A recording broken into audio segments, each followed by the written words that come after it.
మంచి కిడ్స్‌ని ఇచ్చారు. వీళ్ళతో ఇంత హ్యాపీగా స్పెండ్ చేస్తున్నారు. క్రికెట్ ఆడతారు. చాలా హ్యాపీగా ఉన్నారు. ఎలా అసలు బయట ఎన్ని వరీస్ ఉన్నాయి మీకసలకి? ఒకానొక సందర్భంలో రాజకీయంగా మిమ్మల్ని తప్పించడానికి, మిమ్మల్ని కిడ్నాప్ చేయడానికి కూడా ప్రయత్నించారు. ఒకానొక సందర్భంలో. ఇన్ని హడిల్స్, ఇన్ని అడ్డంకులతో ఎలా ఉంటున్నారు అసలు మీరు? అంటే ఇప్పుడే అన్నారు కదా, పిల్లలు మెయిన్ ఇంపార్టెంట్. సో వాళ్ళు మిగతా అంతా ఇంకా చాలా మంది చాలా చేశారు. యాక్చువల్‌గా ఈ 2 ఇయర్స్‌లో చాలా నేను గాని, పిల్లలు గాని అంటే బీయింగ్ ఏ కిడ్స్ ఫాదర్ లేరన్నప్పుడు వాళ్ళు ప్రతి ఒక్కటి చూసారు. చూసి వాళ్ళకి ఎక్స్‌పీరియన్స్ అయింది. మేబీ నాకు తెలిసినంత వరకు ఈ ఏజ్‌లో వీళ్ళు ఫేస్ చేసిన ప్రాబ్లమ్స్ ఇంకెవరు చేసుండరు. అంటే ఒక పిల్లలంటే ఏదో 7th చదువుతున్నారా, ఎళ్లారా, వచ్చారా అని కాకుండా ఈచ్ అండ్ ఎవ్రీథింగ్ నేను ఊర్లో ఉన్నా కూడా ఎట్లా ఉన్నాను అది అంతా మొత్తం చూసుకుంటూ అట్లా చేస్తూ ఉన్నారు.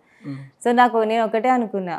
అంటే అంటారు కదా, తల్లి కంటే పెద్ద యోధులు ఇంకెవరు ఉండరు అని. So first time the mother, తర్వాతే రిలేషన్‌షిప్స్ అన్నీ. 'కేజీఎఫ్' సినిమాలో అంతే. కేజీఎఫ్. సో నాకు చాలా సీన్ చాలా బాగా నచ్చుతది. ఓకే. ఒక మదర్‌గా అంటే ఫస్ట్ ఇప్పుడు కన్నాక భూమి మీద తీసుకొచ్చినాక మన రెస్పాన్సిబిలిటీ కదా. కిడ్స్ అనేవాళ్ళు మన రెస్పాన్సిబిలిటీ. కరెక్ట్. సో మిగతా వాళ్ళు ఏమనుకున్నా ఏం చేసినా భగీరథ్ రెడ్డి వైఫ్ కాబట్టి చెల్ల కోడలుగా ఎదుర్కోవడం. మీ మామయ్య గారు మిమ్మల్ని చాలా అఫెక్షనేటివ్‌గా చూసుకున్నారు కోడల్ని.